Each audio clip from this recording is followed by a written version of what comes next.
김종현의 정치쇼.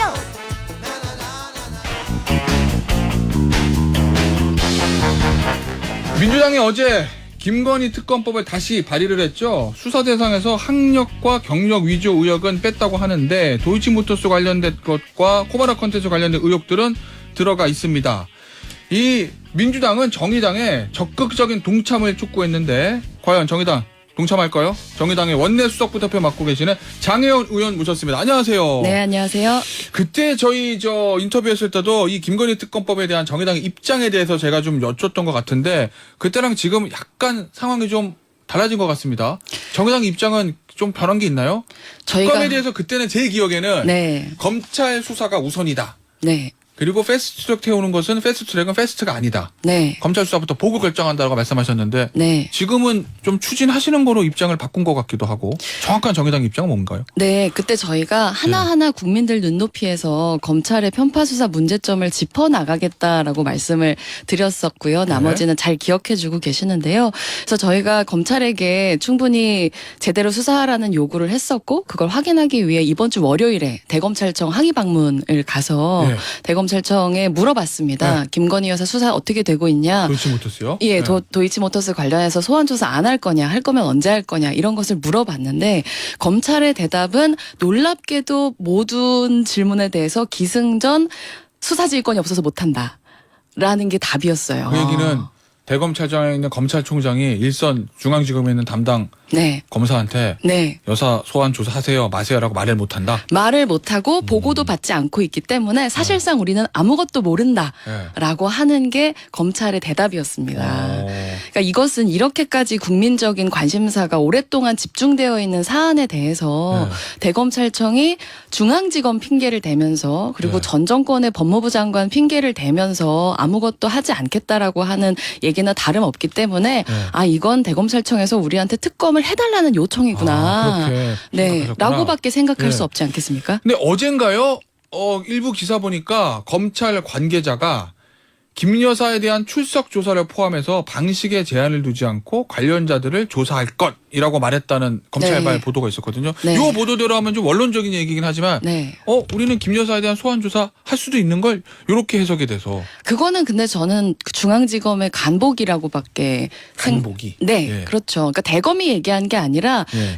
검찰이 자기들이 계속 얘기했었던 테두리 안에서 특검을 한다고 하니 사실상 달라진 게 아무것도 없잖아요. 예. 이미 조사했던 사람들은 재조사하겠다는 거고 재소환을 하겠다는 거고 김 여사에 대해서는 소환을 할 수도 있고 안 할 수도 있다라는 얘기이기 때문에 사실 기존 스탠스에서 달라진 건 없어요. 하겠다는 얘기는 아니다라는 말씀이신 거죠? 그렇죠. 근데 이렇게 네. 던졌을 때 어떻게 반응하는지 지금 간을 보고 있는 거죠. 그래서 아무것도 달라진 건 없고 오히려 네. 이런 간보기를 하는 건 매우 괘씸하다는 생각밖에 안 듭니다. 자, 그러면 그때 저랑 인터뷰했을 때와 지금 달리 지금은 검찰이 김 여사를 제대로 조사 안 할 거다라고 지금 판단하고 계신다는 말씀이신 거죠? 뭐 그때도 조사를 제대로 할 거라는 신뢰가 있지는 않았는데 그럼에도 불구하고 네. 국민적인 관심사를 대변하는 네. 게 입법부의 또 역할이니까 저희가 가서 제대로 하라고 이렇게까지 공개적이고 명시적으로 요구를 했음에도 네. 그것에 대해서의 반응이 이거라면 네. 그러면 우리는 특검을 갈 수밖에 없지 않겠나 아. 이 건에 대해서. 그러면 이제 정의당은 김건희 특검법 추진하는 걸로 방향 잡으신 겁니까? 이제? 예, 그래서 원내대표께서 대표 발의를 하시는 안으로 지금 네. 준비하고 있습니다. 자, 그런데 민주당과의 결국 이제 협의인데 물론 뭐 민주당의 단독으로 해도 정족수는 채우겠지만 민주당 입장에서는 정의당의 협조가 좀 명분상으로도 필요는 하겠죠. 근데 민주당이 단독 발의했잖아요. 네. 그 발의안에 보면은 정의당의 요구를 글쎄 이걸 들어뒀다고 봐야 되나? 뭐 수사 범위는 좀 예를 들면 학력 위조, 경력 위조 요거는 뺀 거. 요 네. 부분은 정의당 의견을 좀 반영한 것 같긴 한데 중요한 거는 네. 특검 추천권이잖아요. 민주당이 지금 발의안 안 보면 정의당은 특검 추천에 어떤 영향을 끼칠 수 없게 돼 있던데요. 일단 너무 진도를 한 번에 훅 나가셨는데요. 그런가요? 네, 그 하나씩 차근차근 해보죠. 네. 말씀을 드려보면 네. 일단 민주당 안은 정의당의 공조를 고려한 안이 저는 아니라고 생각을 해요. 단독 아니다. 네, 민주당 안인 네. 것이고 이제 그 이전에 중요한 것은 공조의 전제는 핵심이 같아야 된다는 것이에요. 근데 민주당의 핵심은 특검보다는 팩트이고요. 패스트 트랙. 네. 그리고 정의당의 핵심은 팩트보다는 특검이 중요하다라는 네. 거예요. 네. 그 차이가 어떻게 되냐면 저희는 지난번에도 강조를 드렸지만 특검을 하려면 해야 된다는 겁니다. 할 수 있는 안을 가야 되는데 네. 지금 상임위에 막 특검안이 다시 올라온 상황에서 네. 이걸 정상 추진하려고 하는 그 어떤 진정성 있는 노력조차 하지 않고 민주당이요? 네, 예. 힘이 있으니까 쓴다라는 방식으로 바로 패스트트랙으로 가버리면 네. 그건 사실상 그 다음 단계인 끝판왕이 있잖아요. 네. 대통령 거부권이라고 하는 네. 거기에서 막힐 수밖에 없고 눈에는 눈, 이에는 이, 힘자랑에는 힘자랑이 대한민국 정치의 지금 문법이잖아요. 예. 그렇기 때문에 오히려 이런 합의 처리에 노력 없는 힘자랑은 대통령 힘자랑의 면분 깔아주기라고까지도 얘기할 수 있거든요. 그러니까 예를 들면 민주당이 네. 기존의 특검법과 달리 네. 대통령을 야당 교섭단체, 그러니까 민주당이 단독으로 특검 추천할 수 있게 그런 법안을 만들면 윤석열 대통령이 거부할 수 있는 명분만 준다. 내용적인 측면이 아니라 민주당은 제가 보기에는 내용보다 3월에 팩트를 올려야 된다는 생각이 강하신 것 같아요. 그럼 왜 그럴까요?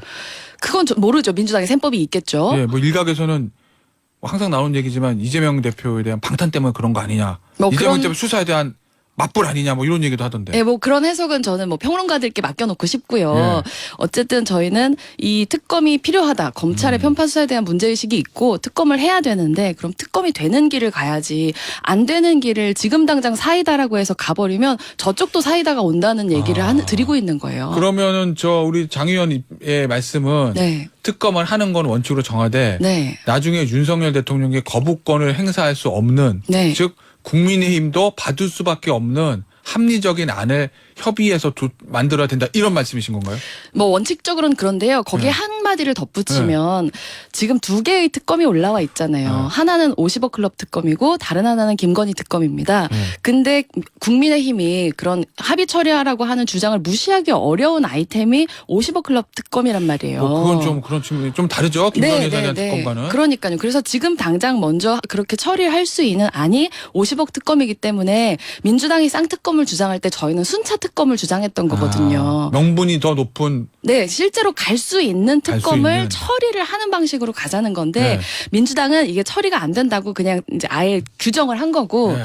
어차피 안 될 바에는 사이다로 가자 이렇게 가시는 거거든요. 그렇구나. 네, 그리고 일각에서는 이건 누구라고 말씀은 못 드리겠습니다만은 그럼 대통령 거부권 행사 안 할 거라고 보는 거냐 그렇게 안일하게 보지 않으시지 않냐라고 네. 물어보니까 거부권이 쌓이는 게 오히려 윤석열 대통령한테 압박이 될 수 있다는 거예요. 오. 근데 그건 진짜 너무 제1야당으로서 무책임한 발언이고요. 네. 입법부에서 보낸 안을 행정부의 수장이 계속 비토를 놓는 이런 게 반복되는 대한민국 정치가 아하. 도대체 사회를 어떻게 만들 거라는 생각 자각이 없이 네. 그런 위험천만한 주장을 하시는 건지 사실 전 이해가 잘 안 됩니다. 자, 그러면 만약에 이제 50억 특검은 그렇다 치고 김건희 여사 특검법을 추진하기로 정의당이 추진하실 때 네. 앞서 말씀하신 대로 국회에서 올리고 대통령 거부권 행사하고 또 올리고 또 거부권 이거 비극이잖아요. 그렇죠. 그거를 막으려면 네. 국민의힘도 설득할 수 있는 그런 안을 내야 되는데 김건희 여사에 대한 특검법은 뭘 해도 국민의힘에서 쉽게 받을 수는 없을 것 같다는 생각이 들거든요. 어떤 맞아요. 아이디어 있으세요?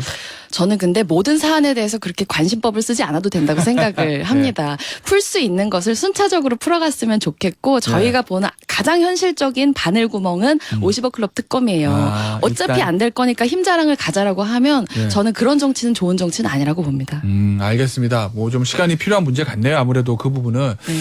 한 만약에 한마디만 더 드릴게요. 예. 민주당이 정말 정의당하고 공조를 원한다면 상임위에서 이걸 제대로 정상 처리할 수 있는 해법을 진정성 있게 보여주셔야 된다고 생각해요. 그거 없이 기승전 3월 패스트트랙 정해놓고 얘기하는 건 전혀 공조의 태도가 아니니까 언론에 대고 공조하고 있다고 언론 플레이 그만하셨으면 좋겠습니다. 그건 어떤가요?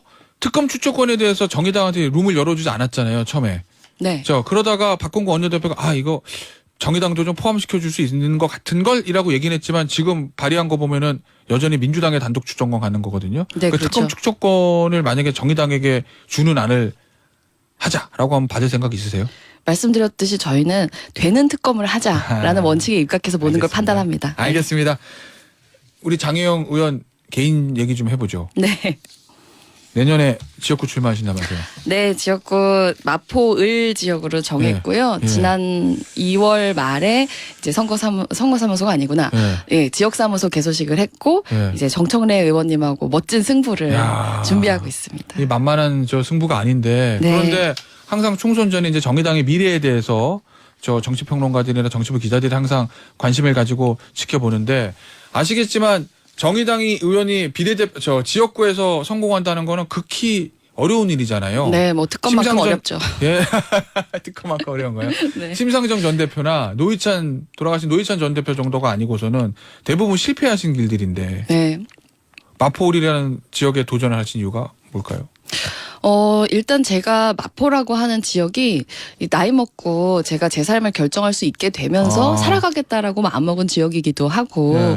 그건 바로 마포가 가지고 있는 여러 특성들 중에서 다양성의 정치를 할 수 있는 공간이다 이렇게 네. 생각하기 때문이기도 합니다. 예. 정의당 내년 총선에 어떻게 할 거라고 보시나요? 지난 총선 때는 사실은 예상과는 달리 네. 예산 선거법이 좀 개정돼서 정의당 좀 괜찮을 거다는 예상이 있었는데 사실 참패를 했거든요. 그 그렇죠. 이후에 4년간 정의당은 좀 지지부진하고 당선에 약해졌고 내년 총선에 정의당에게는 굉장히 중요할 것 같은데. 그렇죠.